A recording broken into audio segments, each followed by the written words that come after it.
That's one on the sign.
So let's get started, please. Call the meeting to order of the Planning Commission, October 16th, 2025. We'll start with the pledge. To the flag of the United States of America and to the republic for which it stands, one nation, under God, indivisible, with liberty and justice for all. Roll call, please. Chairperson Brightcloth, Here. Commissioner Brown, Present. Commissioner Bizarre, Present. Commissioner Romanelli. Here. And Commissioners Blaylock, Gratiter, and Rothbart are not here, but we do have a quorum. Excellent. Thank you. Let's start with approval of the minutes of August 7th. I'll entertain a motion to approve. And Chair, I'd like to make a motion to approve the minutes as presented in the package. Thank you. Any second? Second. Any comments? Changes? All right, all in favor, please say aye. Aye. Any opposed? The minutes are approved. Thank you. Any visitors? I do not see any visitors wishing to address the Plan Commission, so we'll move on. New business. Discussion of a proposed text amendment to the village code related to the keeping and breeding of horses. Director Witt, would you like to tell us what these are about? Certainly, Madam Chair. So back in 1962, the village adopted an ordinance which included an 80,000 square foot minimum for properties on which equine animals could be kept or bred. The same lots in the Riverwood subdivision, which is where this whole concept of this text amendment comes from, were created back in 1955 prior to the village incorporating in 1959. So part of the problem that we've got is we have a resident, well, before we go further, I'll just say this is for discussion only, because once this comes back to you, we would have to have a formal hearing with the text amendment. We have not issued formal notice to any property owners, but we wanted to just run this by you, kind of get a flavor, see if there's anything else you feel that should be added, maybe to make discussion at the next meeting that much simpler. So we had a resident within the subdivision wanted to keep mini horses. And a mini horse is essentially a horse that's no taller than 36 inches to the last hair on the mane as you go down the back. I guess that's how they officially describe that. And weigh no more than 350 pounds. She would like to have 2 mini horses on her property, but since they are equine animals, her lot would need to be 80,000 square feet.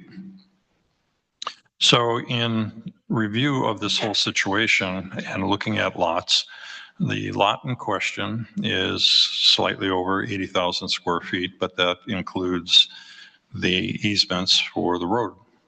And our ordinance specifically says 80,000 square feet has to be exclusive of any roadway easements.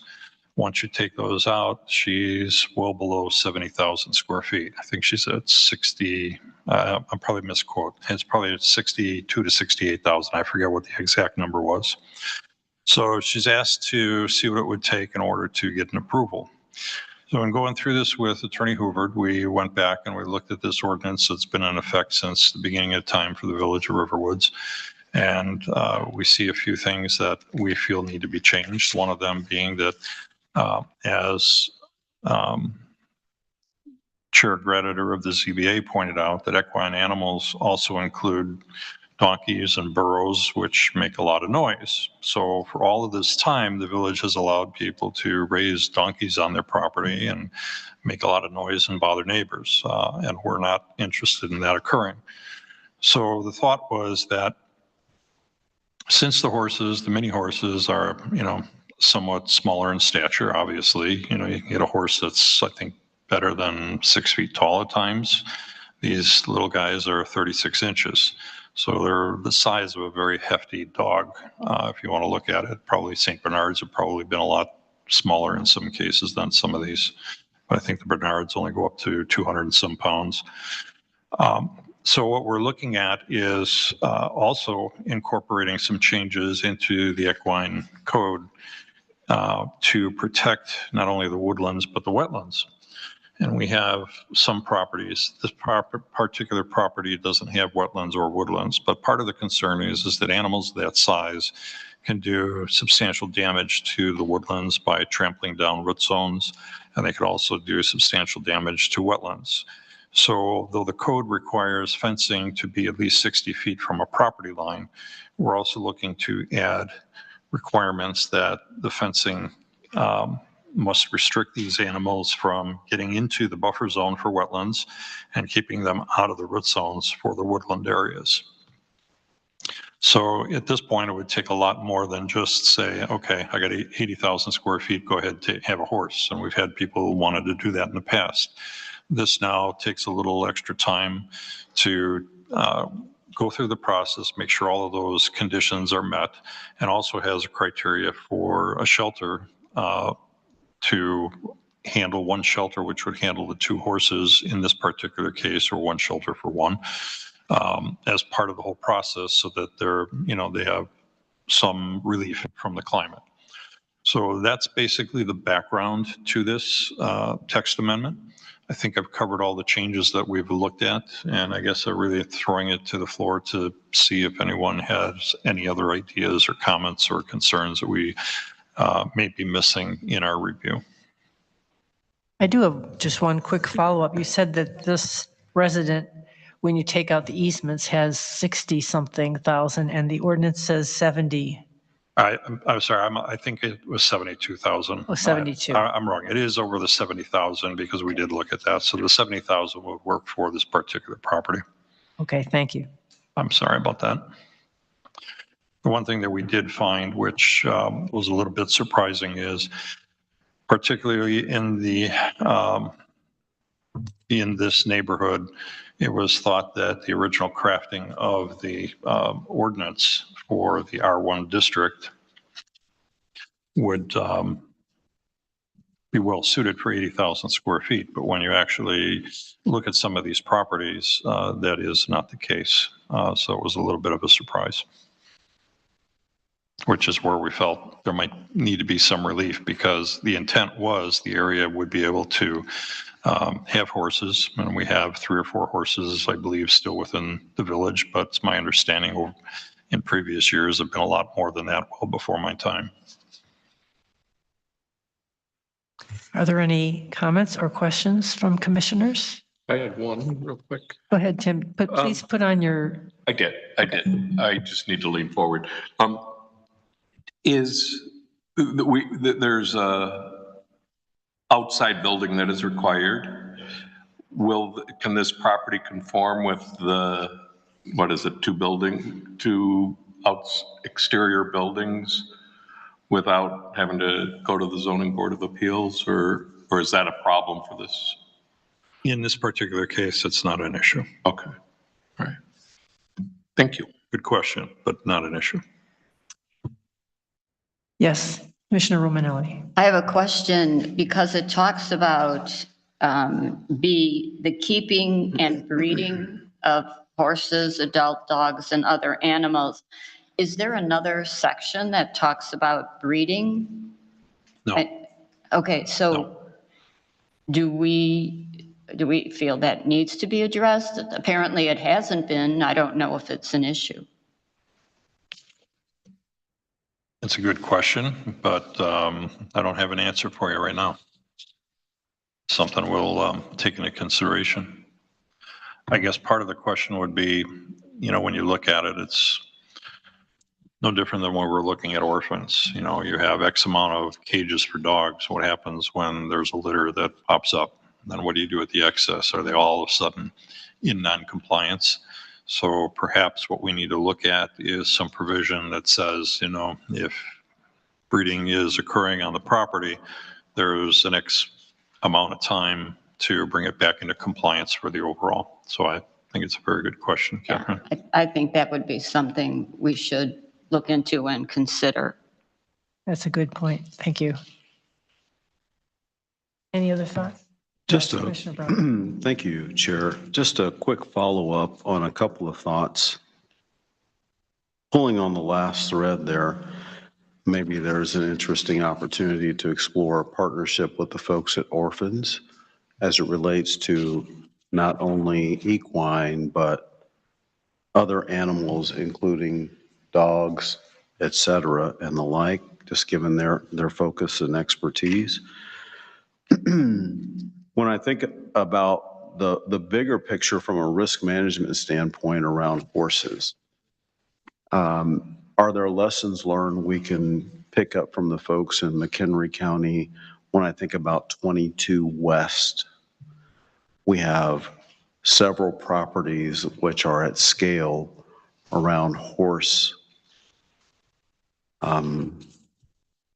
management. I'll just put it at large, whether that's breeding or the like. Our family business owned, train, race, and breed thoroughbreds. So when I'm thinking about aftercare and the like,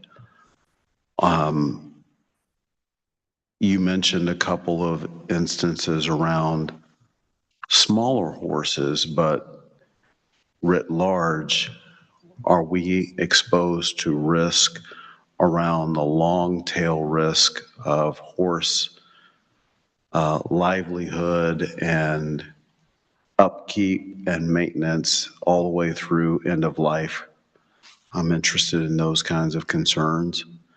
I'm also thinking about,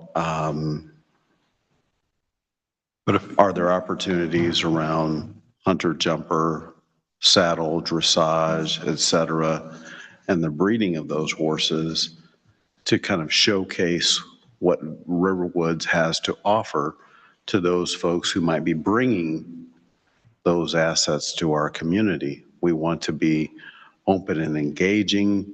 Are there opportunities for us to build new relationships and partnerships above and beyond today's apparent picture of those small horse needs, and kind of thinking upscale in the future for growth and sustainability?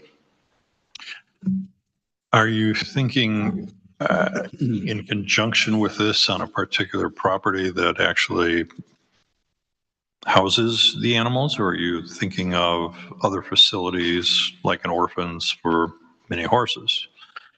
Well, I'm just trying to understand, you're talking end of life, you're talking about long-term care, things like that.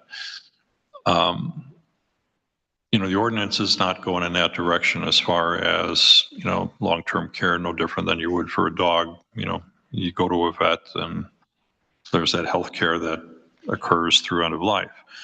Are you looking at the potential for some kind of facility that might look at doing this for horses? I submit the needs for support and care for small horse versus dressage, saddle, retired thoroughbreds might be different needs. And given the language around keeping and breeding of horses, those needs might be different between box 1 and box 2.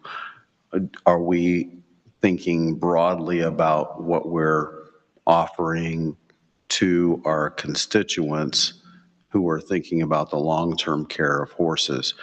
I mentioned 22 West as it relates to equine writ large. Those are some large, long-term facilities. I don't know that we have infrastructure to support those needs, or are there lessons learned from our neighbors on 22 West into McHenry County that we can pick up and learn from? The needs I submit for hunter, dressage, saddle, retired thoroughbreds are likely different from the needs from the horses that you outlined in your opening comments. The language is around keeping and breeding of horses. It doesn't seem to delineate the needs between the two. If I'm going, you know, a level or two deeper than needed, it's only out of concern for the long-term picture and what we're offering the village of Riverwoods up to for future growth for our constituents.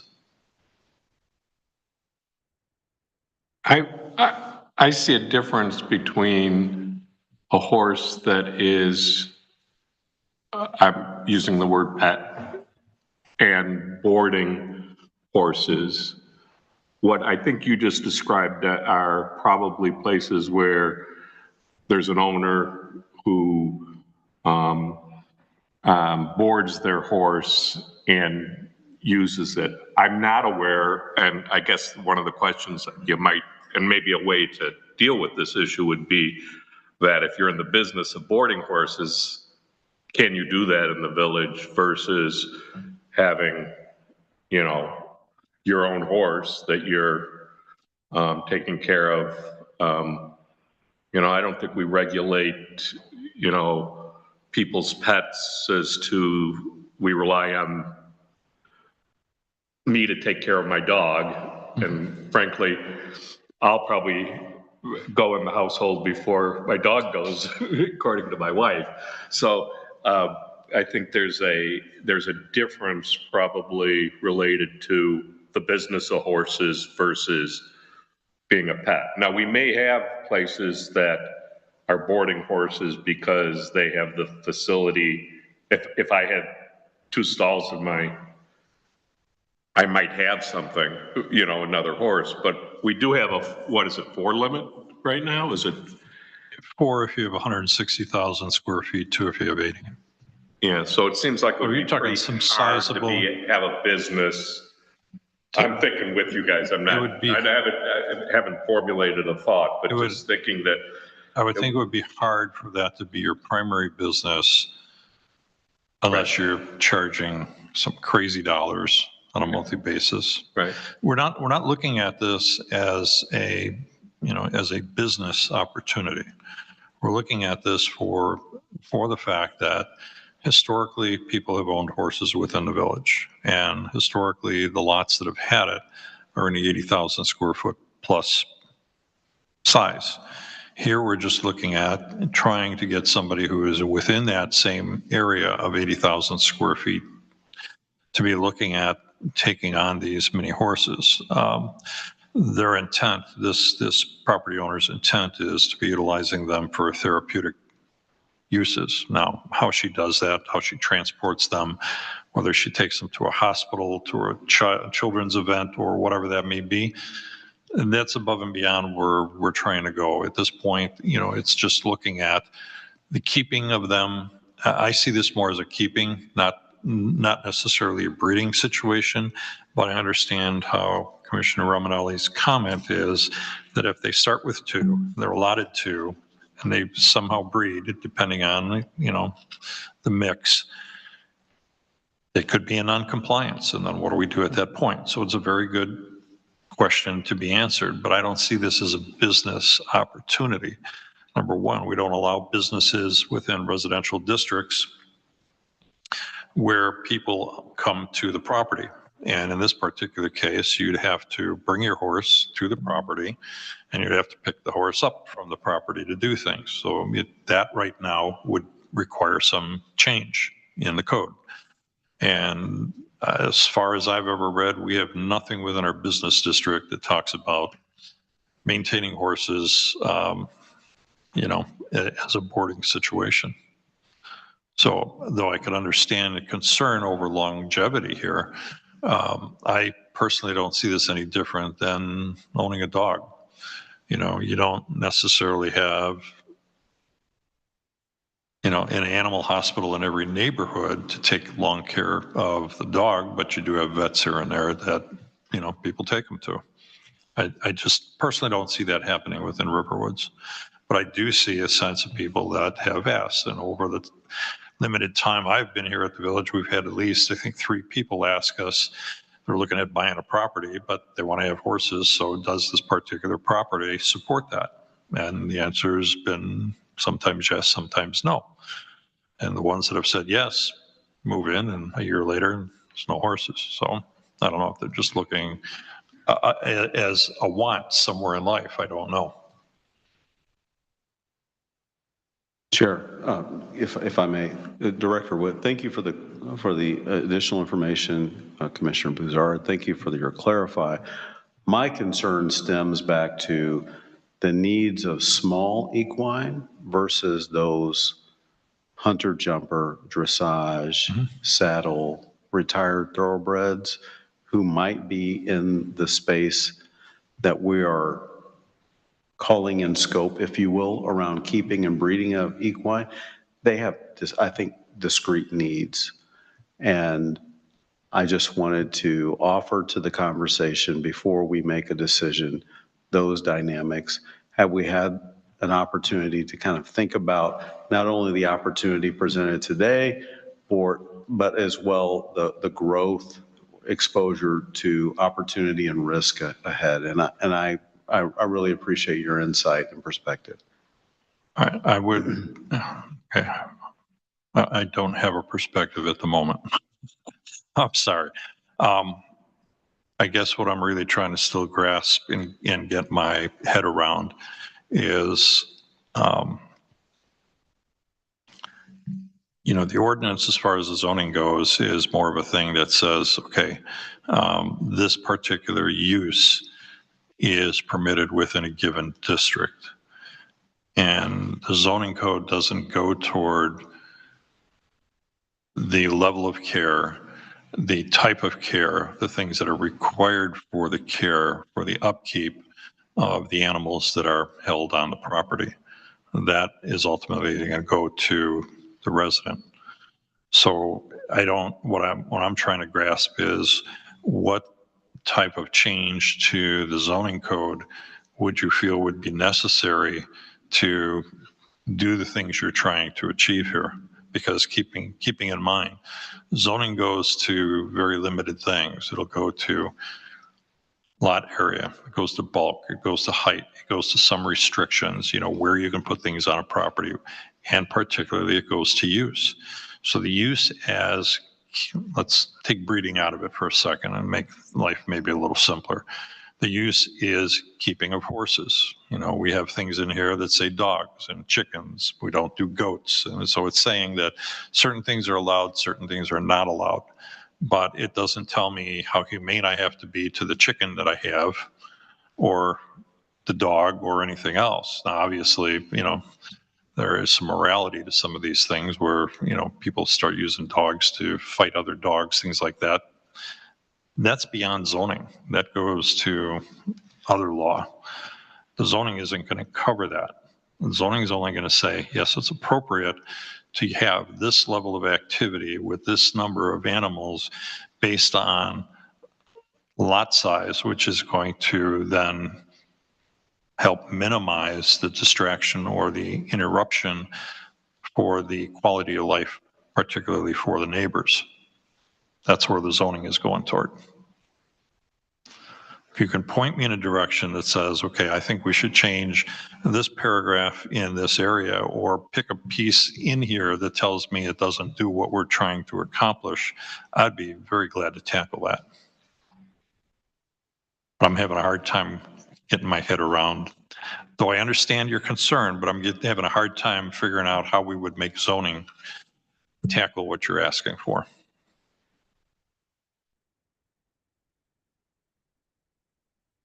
Director Whitchair, thank you for just a moment to kind of unpack here a little bit. I am confident that we have the right thought leadership in the room with our constituents.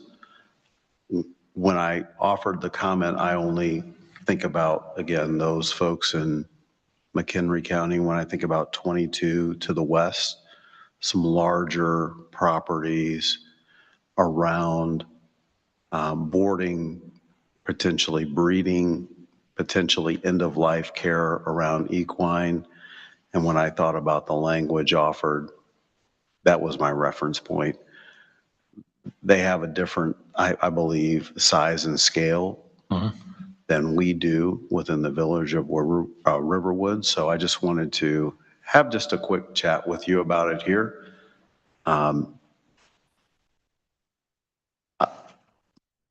I'm confident we've got the right, thought leaders in the room, advancing our concerns and interests, but.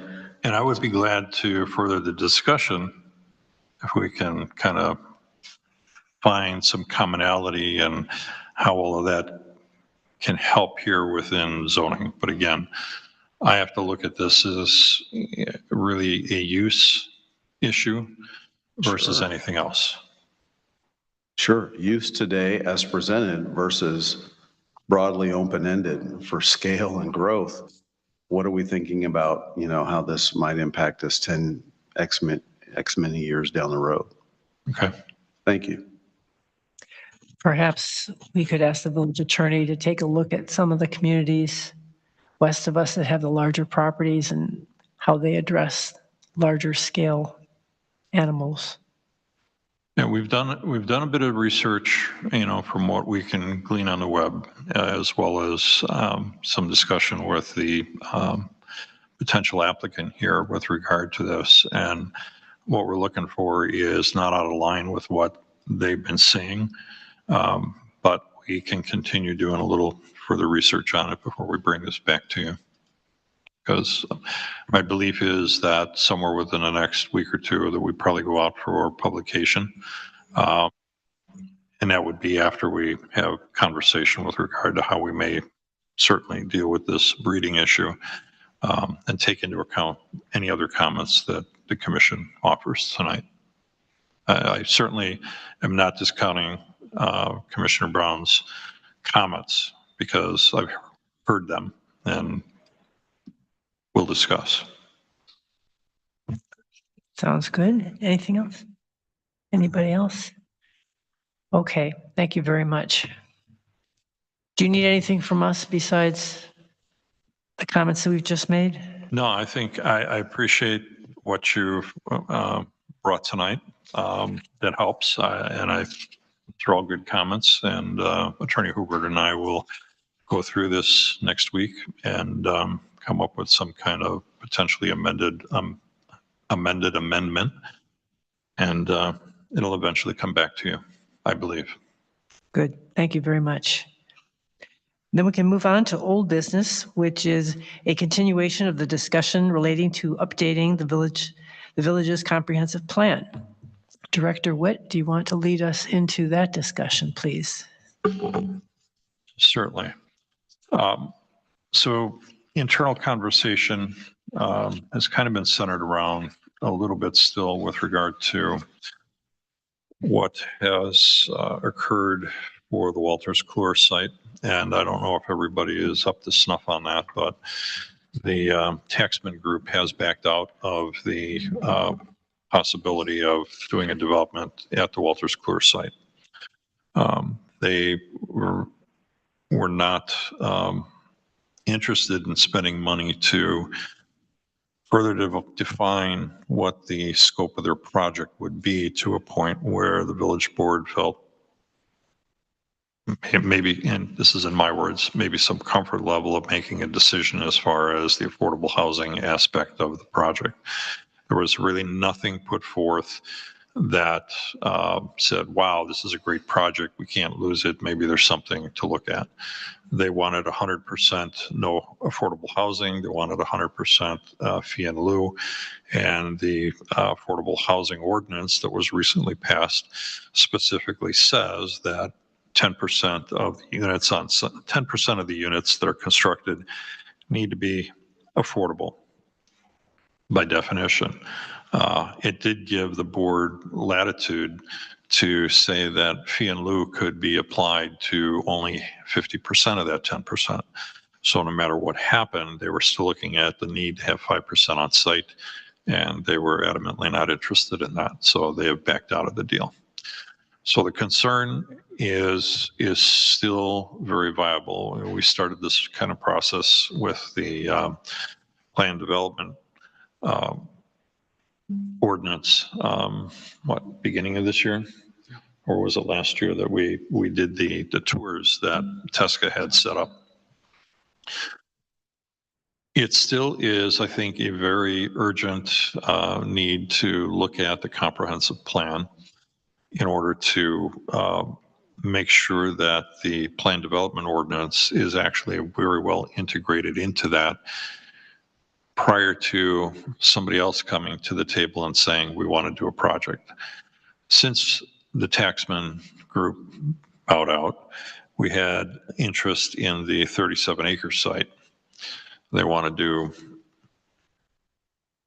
multiple townhomes and four 4-story buildings with a total of 705 units, plus 4 commercial buildings.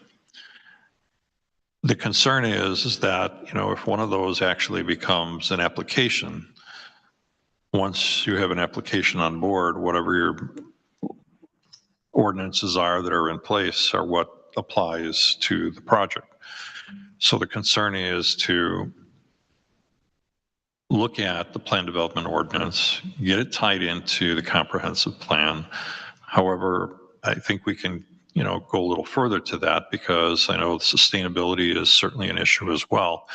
And I see sustainability is certainly embedded within the plan development ordinance, because it is a major piece of what the key design features are that the village would like to see. And that is one thing that the taxman group did not want to address or really bring anything forth on it. And if we can tie the sustainability into the plan development a little better, and both of those into very solidly into the comprehensive plan, I believe that's the direction we need to go. I know that Michael Blue is working on the playbook for working on the sustainability plan, and I'm going to let him take over from here and give you an idea as far as where he's at, what their recommendation is whichever, I don't know how many you have. One major one, multiple little ones. Okay, give it to an is. So that we walk away from this meeting tonight with hopefully a clear direction as far as the steps that we're going to start taking, and be able to have things that we can take bites out of and get both of these, both the sustainability plan as well as the comprehensive plan, tied down in sync and ready for the next development that may walk through our doors. So with that, I'm going to turn it over to Mr. Blue. Thank you, Director. I just a little bit of context, take us back to the summer. We had a little workshop session, talked a little bit about what's in a comprehensive plan, what goes into it, what the general process is. I'm not going to bore you by going back through that, but I'm glad to answer any questions about that moving forward. The question, as I understand it tonight, which I think is a really relevant one, is how to mesh and address the sustainability plan, which was prepared for the village, and the comprehensive plan. And there's a couple of different approaches to take, and that, as I understand it, is something that we'd really like to hear some insight from the commission on. So what I've been talking about with the staff is this idea of, okay, there's a sustainability plan, what next? What do we do with it? And we suggested the idea of creating a sustainability playbook out of it, which would start to set some priorities and set some direction of what would happen with the ideas that are in the sustainability plan. It's not about redoing the sustainability plan. The sustainability plan is done. It's good. It's got the direction in it. But the priorities for it, what gets done first, what gets done next, is there's some recommendations in it, but it doesn't connect to policy. It doesn't connect to the direction of the community really well. So the idea of the playbook was to do a couple of things. One was to take a look at village policy as it's established through the comprehensive plan, current plan, and any other documents related to sustainability. The second idea was to look at what is the village doing now, because there's a lot going on now in the village that relates to ecology and sustainability. The third was to look at a question that we heard a few times from the village, which was, well, what are other towns doing, right? What are the best practices? There were some recommendations in there about a sustainability coordinator, some other things. And so the question was, what are other towns doing? So we thought we could take a look at that. The other thing that's in here is to engage the community in the question of sustainability. We thought in terms of doing an open house. We thought in terms of coordinating with the community survey that's being talked about, so we get some feedback from the community, so that if we're going to start talking about priorities, we have some sense of where the community sees that going. And then folding all of that into a playbook, the idea of what do we do first, what comes first. Haven't started it. We've presented this outline to the village, and the question I think that the village has asked us collectively is how does this fit in with the comprehensive plan? When we work with communities, some of them have done a sustainability plan and then they end up doing a comprehensive plan at some later time. There's not a lot of coordination between it, which is fine. We've done a number of plans of late where the plan itself has got a sustainability chapter. The village's current comprehensive plan, you'll remember, has got a natural resources inventory as part of it and a whole set of goals that relate to ecology. This is a little bit forward thinking, quite honestly. Most towns aren't in the woods, and most towns are not as plugged into sustainability as Riverwoods is. Places are catching up though, so it's in comprehensive plans. What's commonly done as a follow-up or a recommendation of the comprehensive plan is do a sustainability plan. Sometimes it's do a transportation plan, do a bike plan, do it, right? What's the next level of planning from the policy direction? We talked about this before. The plan is the policy. Okay, so all that's a mouthful to try and inform your thoughts on connecting the sustainability plan and the comprehensive plan. The benefit of moving forward with the playbook in advance of completing or doing the work that you all have penciled together on the comprehensive plan is just, the benefit is just getting started. And I know that's very much what the committee has been thinking in terms of. And that's certainly a sound approach. The benefit of doing it as part of the comprehensive plan is you put it in context and you help set those priorities. So, and Madam Chair, you'll fill in what I don't get right about the plan, right? But there are a number of actions to be taken that relate to the environment generally. There are a number of educational aspects. Let's inform the community of things that can be done. There are a number of internal actions to be taken by the village. The benefit of doing the comprehensive plan as a lead into the playbook, which sets those priorities. I'll tell you, the one I would recommend most strongly is that there's community engagement, that there's that open house that we talked about. There's incorporating these questions into the community survey that's being thought of. There's a difference in what we all do between telling the community, all right, we did the sustainability plan. Here's what you're going to do differently for recycling. Here's what we're going to do differently, as opposed to doing some engagement and creating some buy-in and maybe learning a little bit about what people are willing to do and what not to do. I don't think it's going to change what's in the sustainability plan, but it might change how the village decides to incorporate it, and that could find its way into the playbook. So I can go on as I do, but I think that's generally the idea is how to incorporate the sustainability plan into the comprehensive plan, which does, as Director Witt was saying, help lead it also into the PUD ordinance, which deals directly with the developments that are potentially coming forward. You can't predict them, but they show up when you expect them least. So that was the point that was for discussion and perhaps some direction on a recommendation of what the village might do. Sustainability plan incorporated into the work you're going to be doing with the comprehensive plan, and then put that into that outline that I talked about for a playbook, or to press forward, I guess is the question.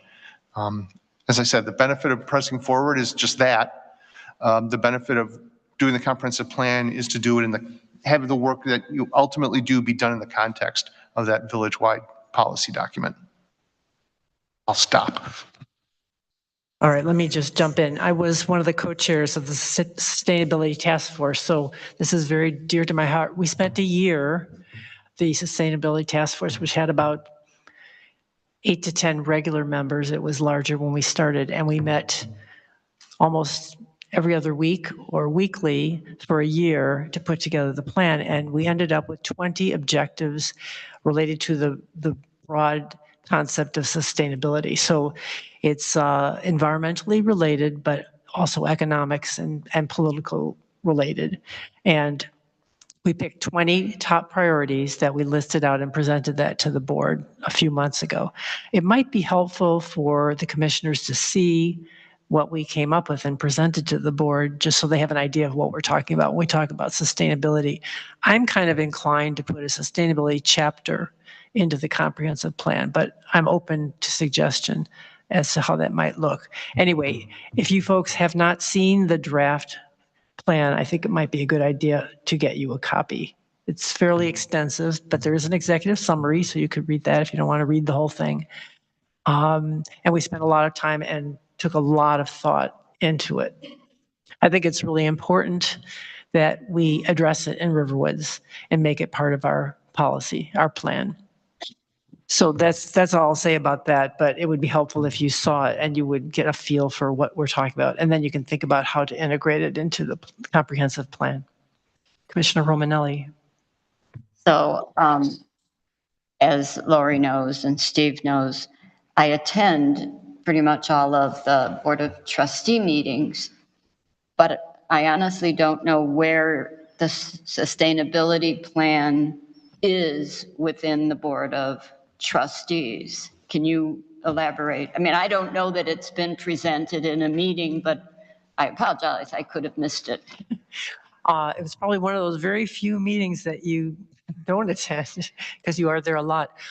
It was presented, I think it was in May, if I'm remembering correctly, to the board by the other co-chair and I, and we just gave a summary. We also presented a draft of the plan to the board also.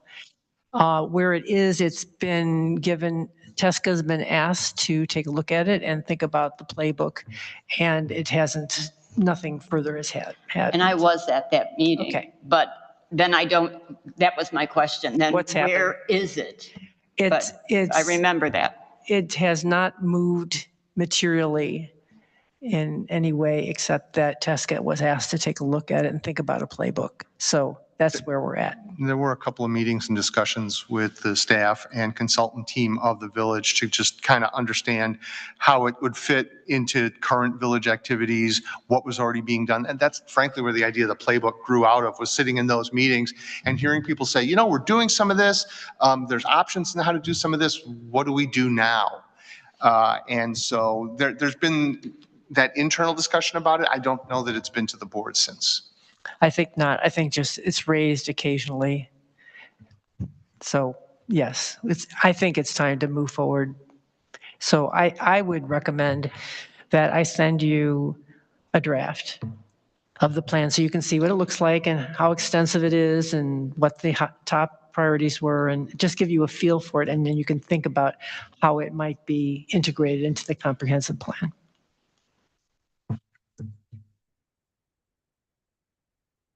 That would be wonderful. You shared it with me previously, and I have looked at it. I can't remember right now if I said comments or not. I am curious. I think we were all asked to provide comments on the comprehensive plan overall, and I'm just curious as to. It would seem to me that this is part of that evaluation and discussion, especially if we're recommending to include it as a chapter. Certainly the comprehensive plan touches on a lot of these things, but not as significantly as what you guys accomplished in your sustainability recommendations. What is the plan? And, I think I would gain value from seeing the other commissioners, or whatever we're called, comments, because I often learn more from others than I do from myself in my initial reading. So is there a plan to gather what comments that you got so we can all review it? What's the status of that review? Do you want to address that, Director Witt? I can. I mean, comments have come in, that's for sure, but they have not been disseminated as a whole. But if the commission wants to see that, I'd be glad to do that. Part of the reason why we don't do that is we don't want to have a violation of Open Meetings Act where we start having everybody within the conversation, which is why comments go individually to people. But we could, as part of a packet, I believe, send things out as long as we're not necessarily discussing back or forth. It's just items of information. So what we could do is we could gather those up and then broadcast those out. That's what I suggest, that we send a packet to each of the commissioners that have both the draft sustainability plan and each of the commissioners' comments that have been submitted to date, so everybody can see what everybody's been saying. We won't comment on them, you'll just get them, you'll read them, then we'll discuss them in the open meeting. Right, so just keep in mind, if you have questions on it, asking questions on a one-on-one basis is one thing, but you can't copy all, and you can't, have multiple people doing this, because otherwise we're creating an open meeting. I now appreciate that. I just I like to think before a meeting rather than on the fly of a meeting. I often walk out of the meeting thinking, I've changed my mind after I spoke. So I being able to prepare is really important for me. Thank you. Totally agree. And I think one of the things that I know Chair Brightcoff has raised, her concept of sustainability plan being a separate chapter within the comprehensive plan. That is a valid piece. On the other hand, too, just something to think about, because we work as a group too, whether or not certain aspects of the sustainability plan fit in better into other areas that are currently within the comprehensive plan. So in other words, we would look at amending minor sections to bring it all in versus doing one big change by adding, one or two chapters in the end. So think about, there's validity to both approaches, but think about where you think it may be better suited. I personally don't have much of an opinion at the moment, because I haven't gone back to take what I've read about the plan and then go back into the comprehensive plan. I might think like you're saying, Tim, I might think something totally different after I do that. That's very valid, because the sustainability plan is not just environmental. I mean, it does relate a lot to the plan development.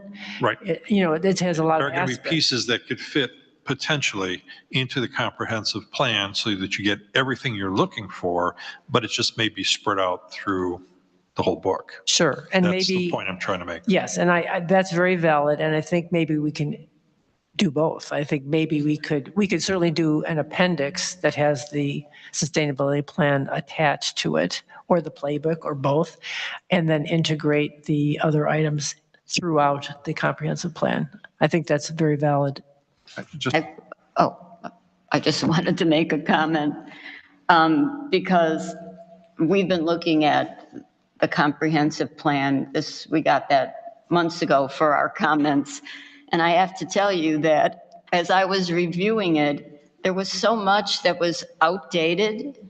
And then so much of it said, based on the comments from the residents, so I sent it to Steve saying, I don't even know where to start editing, because anything that had dates to it, obviously we are going to update it based on 2025, 2026.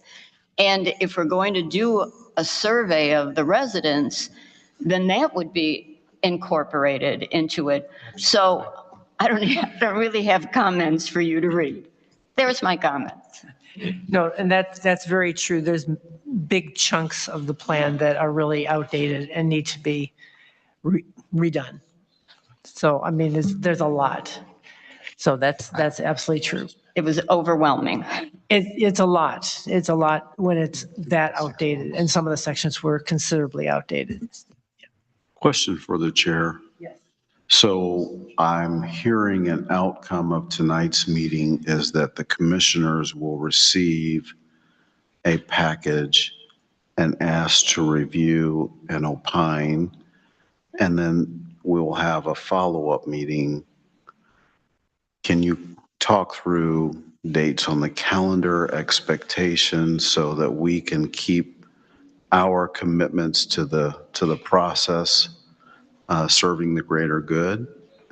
Yes. What I would like to do, I'm going to ask Director Witt to, because we have the information now, to send a draft of the sustainability plan and commissioners' comments that were sent to him send those out as soon as possible to commissioners now. No, don't even wait. Then you can start looking at it immediately, and then we will have to decide maybe by our next meeting how we dip into the comprehensive plan. Those comments should be in your hands by the middle of next week. That's perfect. That's perfect. A follow-up and to the bigger question around the Walters Kluwer property. Do we sense those stakeholders on the other side of the table are looking for input from the village by a certain date to help inform their development, sale development strategy? Do we have an idea of that timeline? At the moment, there is no active pursuit for development on the property. The developer has backed out of the purchase deal. What about the 37 acres? Is that active? We met with them about a week and a half ago, something like that. They are, I guess, close friends with the Flanagans, at least one of the Flanagans. They went high school buddies through the years, et cetera, et cetera. They claim that they've been looking at this property for quite some time. They came up with a site plan that I personally think doesn't work very well, certainly from an access perspective or for internal circulation. But we gave them a multitude of comments. Staff worked with them probably about an hour and a half, I would plus or minus, to go over comments, find out, what their intent is on this thing, how it's funded, and all this, just all the bucket load of questions we would ask any new developer coming through. It's back in their hands at this point to take a look at and react to some of those comments and potentially come back with some kind of revision. Chair, So is it active? They haven't said they're not interested in it. I think, they left with the thought that they would pursue things. How fast that will occur, to be seen. Chair, just a comment. Chicago has a at-large high school football team, the Chicago Bears, right? And it seems that this week they are thinking about the former Arlington Park, Arlington Heights property as their next home. And I just don't want the village to miss out on an opportunity around a critical artery that is the east-west corridor of Lake Cook, connecting to our major highway artery for those patrons who may be north and are thinking about, critical stops along the way before they go to the facility or they're heading home from the facility. And when I think about the S in ESG, the E is pretty clear, environmental concerns. We're heavily invested, belt and suspender around woodland, wetland. But the S to me not only thinks about the dynamics of sustainability with the aforementioned E, but the S also ties to revenue sustainability for our village and what the promise of a potential future development in that property along a critical corridor could offer.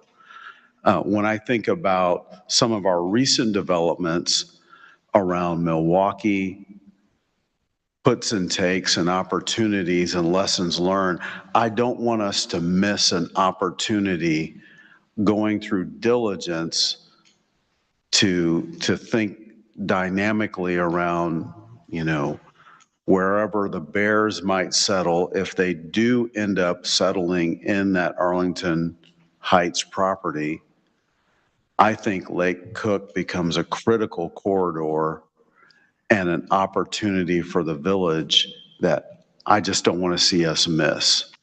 So Thus my question on timing, what's our big picture think? How are we working collaboratively with the property owners, potential developers? What are we doing to bring developers awareness of what we're thinking about from a Riverwoods perspective? So I appreciate the chance just to check in here in true Chicago style early and often. We don't want to miss that opportunity around the S on revenue sustainability for our village. Thank you, Chair. Totally agree. Thank you.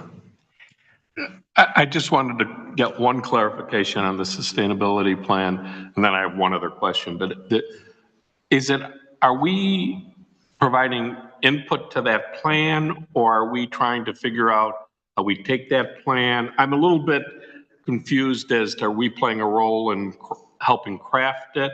Is that up to the Board of Trustees ultimately? I just want to make sure that we know our role. That's a good question.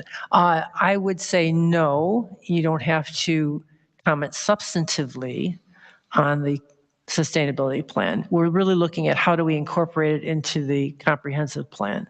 So the board will decide what's in the sustainability plan. That's their role. But how it might interface is our recommendation to the board. And that's how you should look at it, as how strategically it fits into the comprehensive plan. Okay. And whatever it ends up being. And unrelated to the sustainability plan, we've used the word, I may have written it down wrong, plan development plan is what I wrote down. Is that part of the comprehensive plan? I don't remember ever looking at that, anything called the plan development plan, and it seems like that's kind of the critical piece for Walters Coors.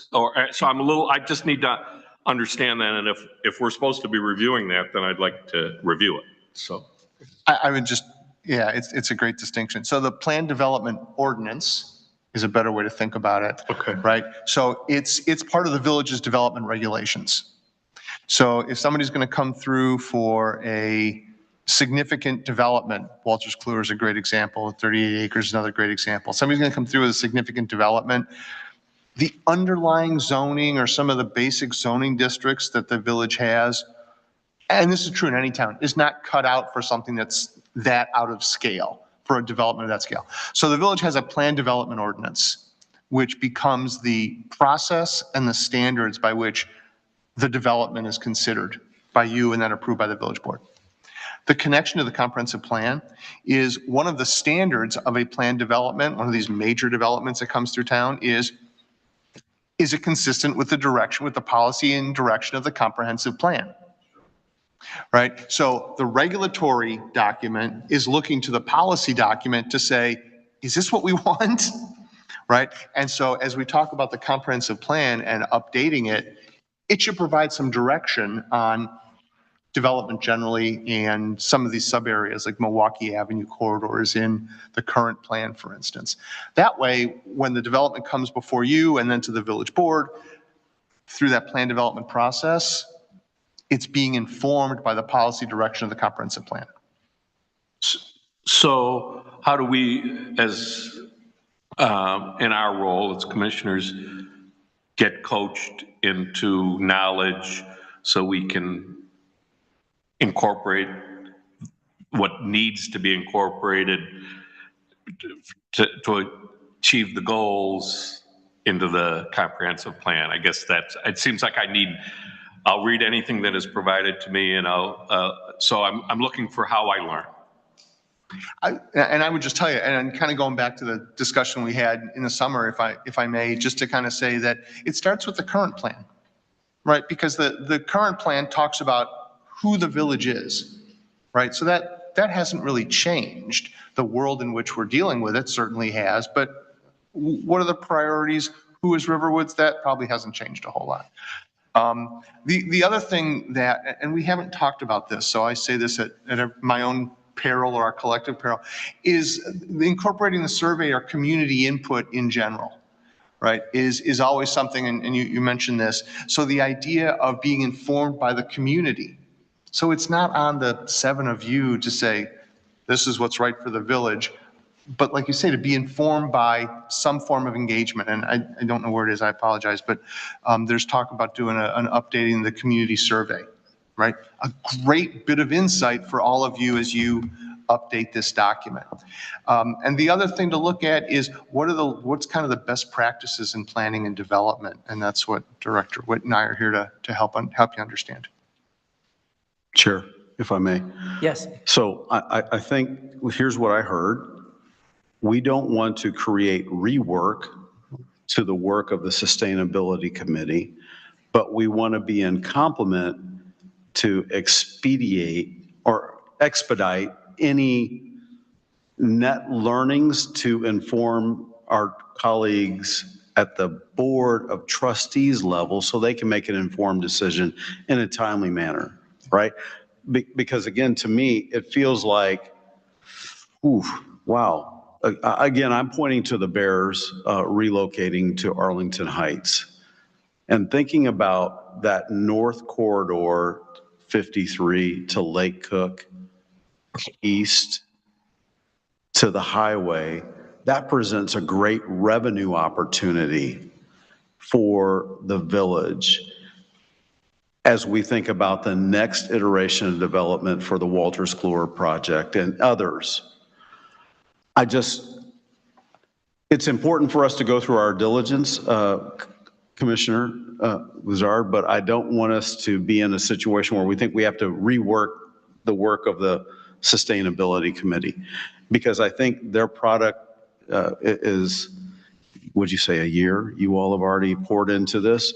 So not only around sustainability and environment, et cetera, but I heard you also mention the work of the committee also thought about economics and the like. So getting a chance to look at that, if there's margin notes that I can add that add value, I want to do that in a timely manner to move the question forward so that we can continue to help the village writ large advance a solution-oriented conversation with property developers. Thank you. Thank you. I will say that the Sustainability Task Force did look at the plan unit ordinance Right. and incorporated portions of that into the sustainability plan. So when you're looking at the existing comprehensive plan, there's a section, chapter 3 on the land use, and there's chapter 4 on goals and objectives, and chapter 5 on policies for planning topics.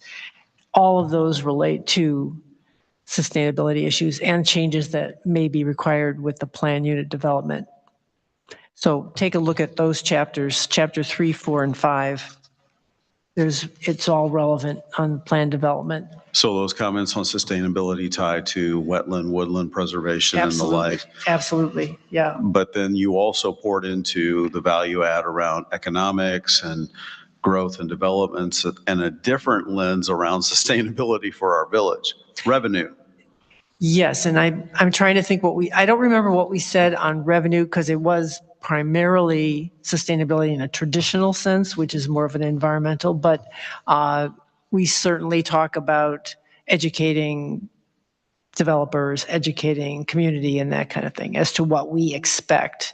So in that way, it does take into account some of the economic sustainability that you are talking about. But you'll read it and you'll see. If you think it's deficient, you certainly can talk to the board about adding provisions, and that would not be a problem at all because it's a draft. Yes, sir. If I could, I would just, to answer your question, and you had mentioned, Madam Chair, maybe the sustainability plan is an appendix to the comprehensive plan. That makes it an input, right? You asked about what are the things that you review to learn to make good decisions in the comprehensive plan. I hadn't really thought about it when we first started talking about it, but that might be a way to meld the two, is to look at it as an input that informs what else is in here, and it says, as indicated in the appendix, these are so that's something else that maybe to kind of keep in mind, not to rework it. Again, I wouldn't be our suggestion, but to look at it as an input, and maybe it's done as an appendix. I kind of like that. Okay, I'll stop. I think we have some flexibility. We have some work to do and, further discussions at further meetings, hopefully not too many more meetings, but it's going to be a bit of work. So let's just dig in and get it done. Any other comments? It certainly sounds like that pre-work makes it easier for our audience, developers and the like, makes it easier for them to do business with us. And I think that's what we want, big picture, that we're open for business. We're trying to think dynamically on how we can, serve the greater good and all dynamics around the collective. So Absolutely. again, thank you for the year plus that you and colleagues formed. It was work, but it was, very, very satisfying. So we'll see where it goes. Any other thoughts? Okay. Are we ready for a staff report, Director Witt? Well, I guess we kind of gave some of it. We did have conversation with the group for the 37 acres. We also continue to have conversation with the Quick Trip personnel.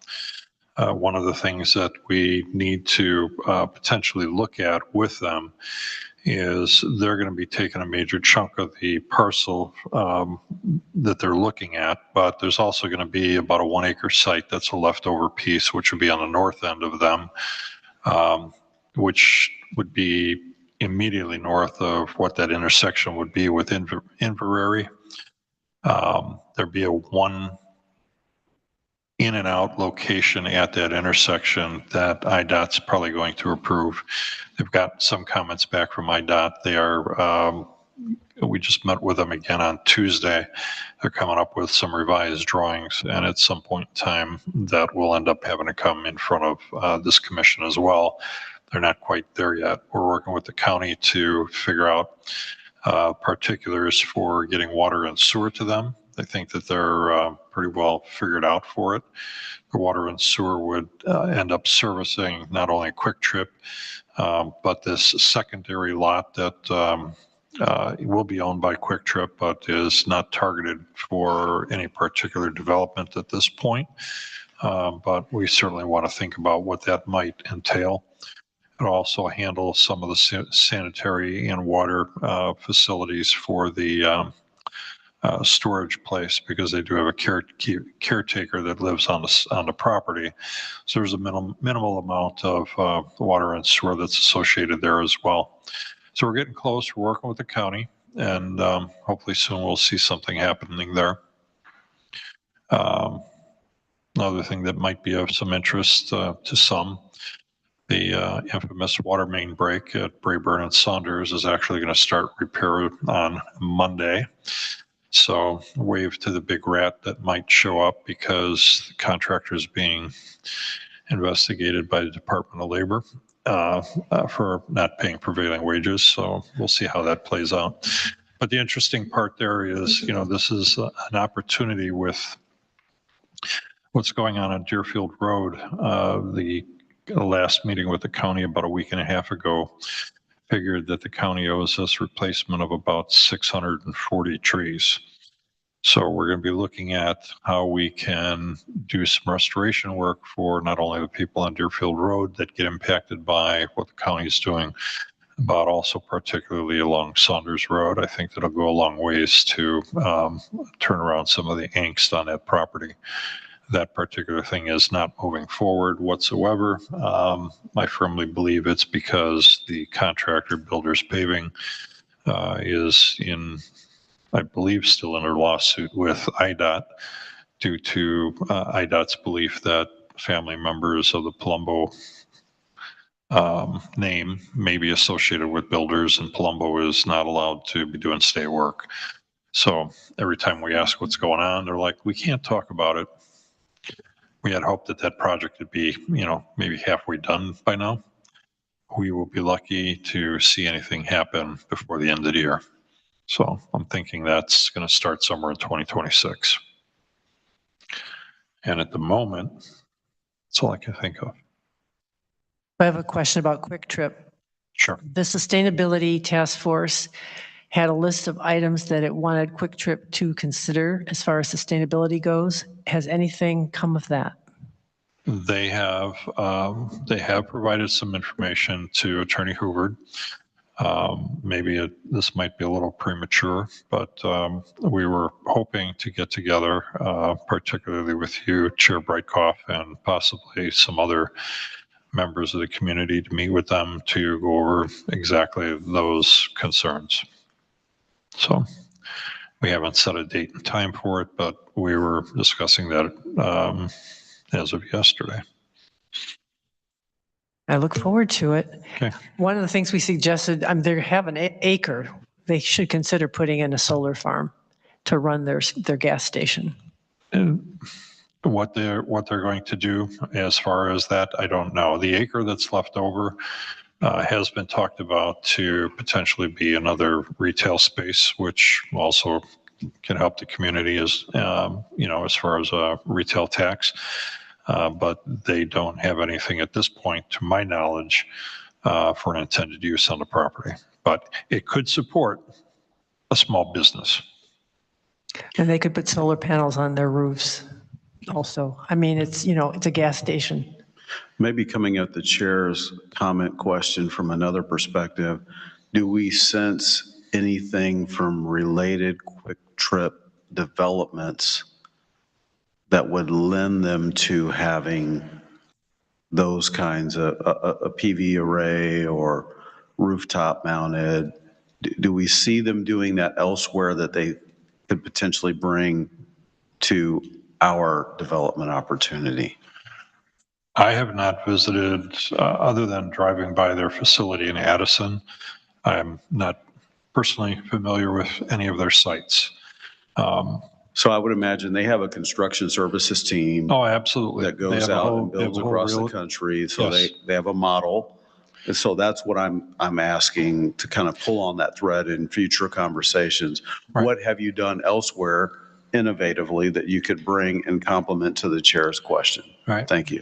They've been open for all those discussions. We're not to the detail of looking at what the building infrastructure is at this point.